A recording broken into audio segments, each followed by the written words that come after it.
Hi all YouTube, it's AC Dodd here again, and this time it's the next thrilling instalment of timing lights. So I've got for you the Accuspark SP8000. Let's see what we got. Okay, so let's get this one unboxed.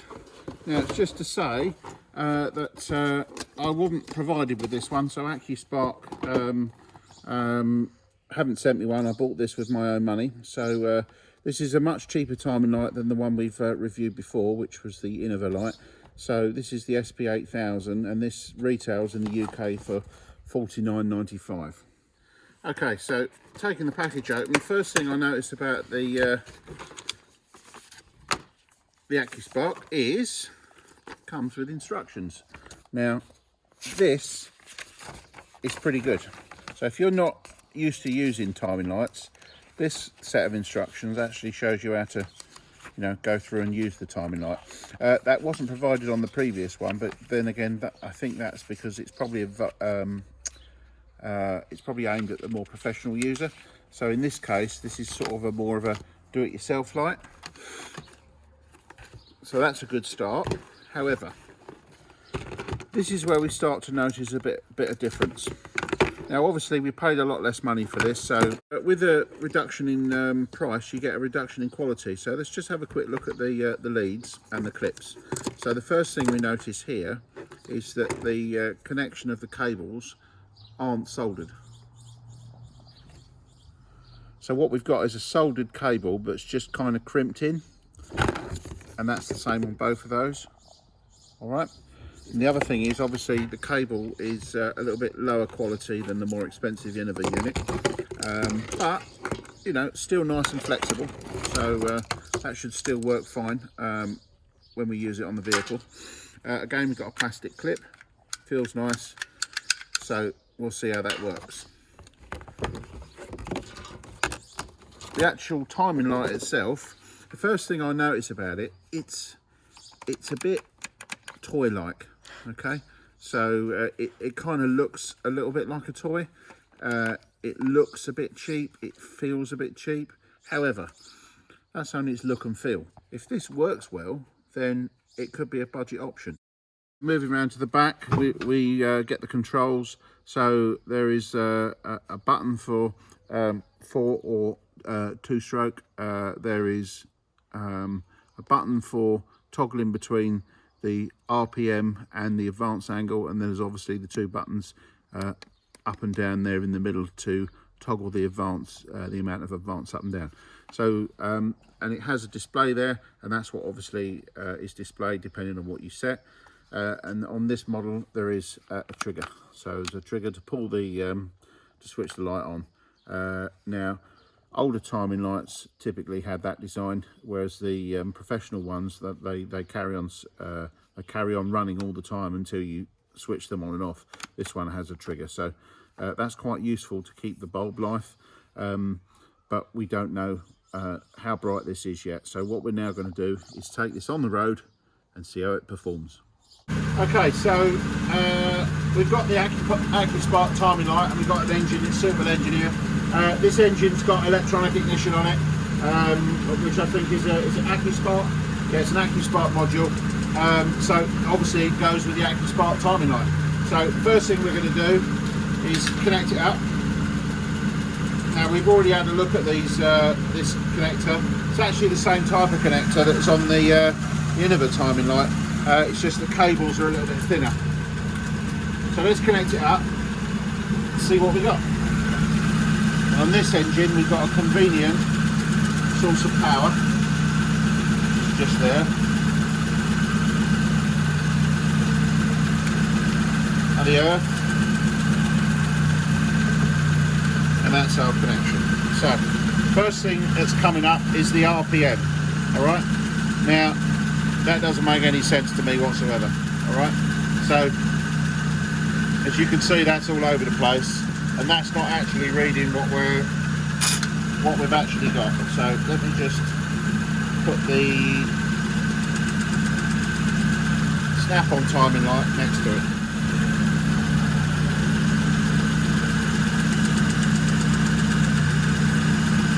Just so you can see the 2 readings.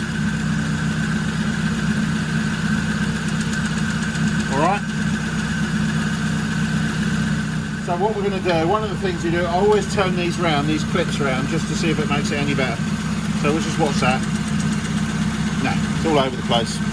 Yeah, so you're not particularly impressed with that. So I put that back around the way it says it's supposed to be. And let's have a look at see what the timing comes up like. So this particular engine,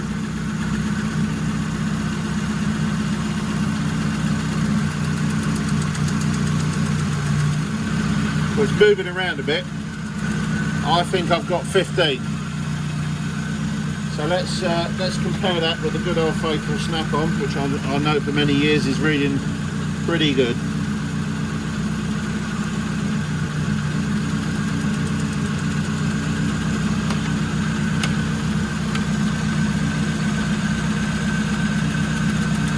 Alright, so that's the two readings. I've got a 3-degree difference. Alright. So what we're now going to do is check the advance as we rev the engine up, just to see how stable this is.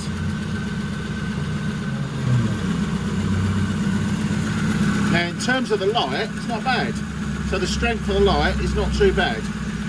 Not quite as strong as the snap-on, but I wouldn't expect it to be. But it's perfectly usable.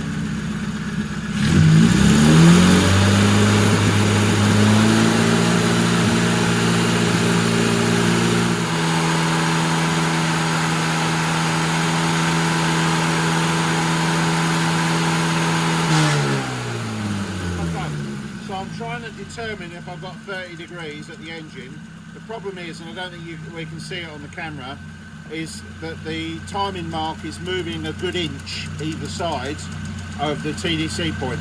So for high speed work, this particular version of the Accuspark is definitely not working as I would need it to. So yeah, just basically on that test there, I wouldn't recommend to buy one of these for doing the sort of work I do, because I can't get a timing reading off it. Okay, so onto the second car with the Accuspark SP8000. I've got this one connected up. Now this one's got a 65D factory distributor. We've got a 0.8 ohm coil, so we've got much more spark going on, illumination leads, and we've got a rock steady reading on this one. Okay, so let's compare it with the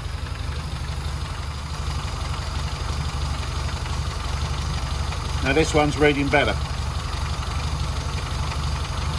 So let's pick the revs up and see what it's like.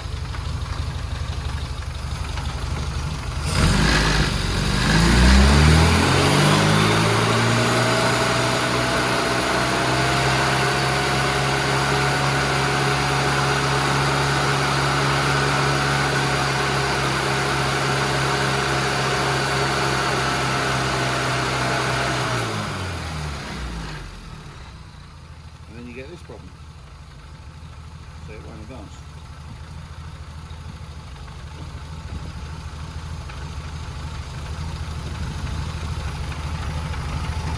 So I haven't been able to make this work with one hand yet. So let's have a look at that. 30.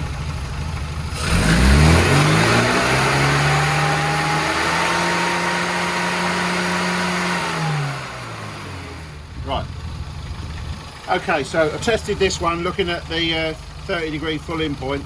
Unfortunately, again on this engine, I couldn't measure the timing angle because it was flicking about too much, so I couldn't actually see the timing point in this case. So out of two engines so far, I've not been able to do the full in timing. So yeah, you know, looking at it, this is not something I would use for being out of performance tuning engine anyway. Okay, so just start the car. So again, this is the last car I'm going to test this one on. Again, this is the Accuspark SP8000. The engine we've got this time has got conventional points ignition. So we're going to see if we can get a reading off of this one. First thing we'll look at is the RPM reading. That's much more stable on this one.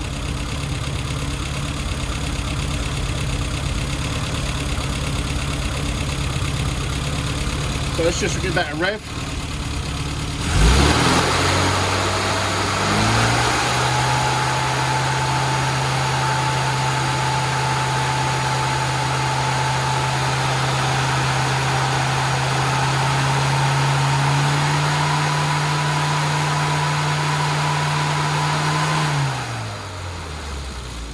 So it's not too bad, it's not perfect.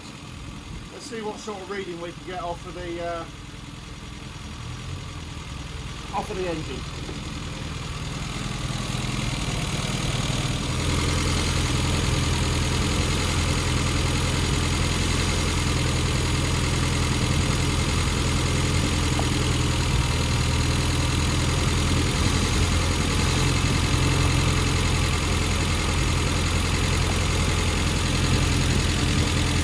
Okay, so that's what I've got on that one this time. 2 degrees. Let's bring that up to RPM, see if we can measure the full timing.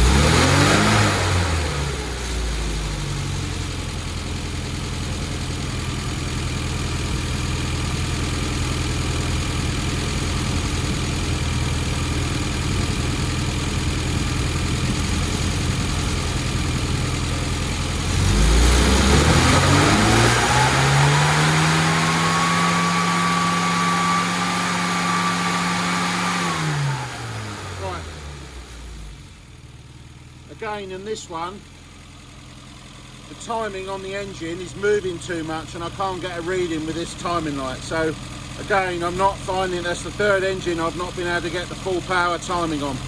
So I don't know if it's something to do with this particular light or they're all like it.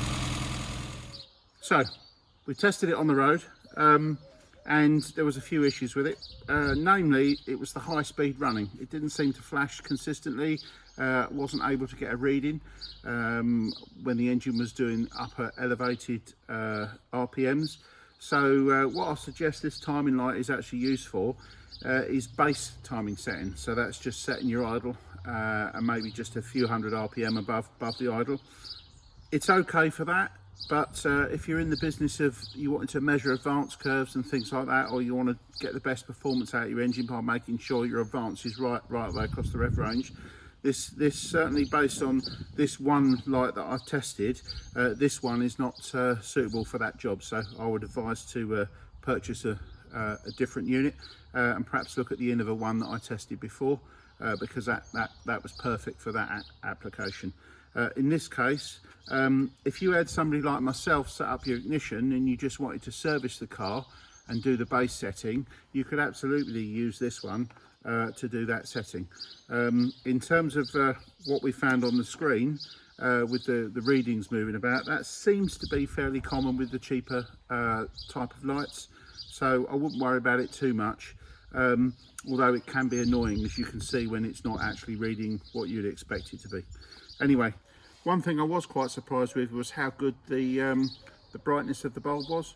I found that to be perfectly usable for the application. I'd say it was probably about 3/4 as bright as the snap-on one, so perfectly adequate for most of the applications we'll come across. In this particular case, if you're a performance enthusiast, I wouldn't recommend buying this one. I'd save your pennies and buy a more expensive light. If you're just looking to do your base timing and adjust to the basic settings, then this is a basic timing light that will do that job. Anyway, as ever, thank you very much for watching, and stay tuned and look out for the next timing light, which is coming soon. Thank you very much.